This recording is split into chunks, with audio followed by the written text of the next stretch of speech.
தற்போதைய அண்மை செய்தியை பார்த்துக் கொண்டிருக்கிறோம். வேலூரில் முதலமைச்சர் நாளை திறக்கும் மல்டி ஸ்பெஷாலிட்டி மருத்துவமனை முழுமையாக கட்டி முடிக்கப்படவில்லை என எதிர்க்கட்சித் தலைவர் எடப்பாடி பழனிசாமி குற்றம் சாட்டியிருக்கிறார். கூடுதல் விவரங்களோடு இணைகிறார் சிறப்பு செய்தியாளர் சுபாஷ். விவரங்கள்.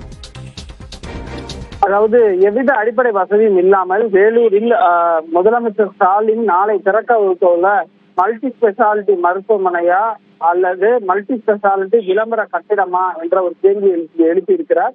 125 ஆண்டுகள் பழமை வாய்ந்த அந்த மருத்துவமனையின் புதிய கட்டிடமானது 7 அடுக்கு கொண்ட கட்டிடமாக திறக்கப்பட இருக்கிறது.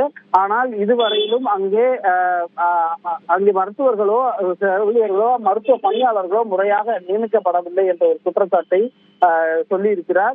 2 துறைகளுக்கான மருத்துவர்கள் மட்டுமே நியமிக்கப்பட்டிருப்பதால் எப்படி மற்ற துறைகள் சார்ந்த நோயாளிகள் வரும் பொழுது அவர்களுக்கான சிகிச்சை அந்த மருத்துவமனையில் கிடைக்கும் என்ற ஒரு கேள்வியை தற்போது அவர் முன்வைத்திருக்கிறார். ஏற்கனவே சேலம் அம்மாப்பேட்டை அரசு மருத்துவமனை திறக்கப்பட்டு 1.5 வருடங்கள் நிறைவடைந்த நிலையிலும் முழுக்க சேலம் அரசு மோகன் குமாரமங்கலம் மருத்துவக் கல்லூரி மருத்துவமனையில் இருந்து தினமும் 8 மருத்துவர்கள் அங்கு சுழற்சி முறையில் செய்கிறார்கள்.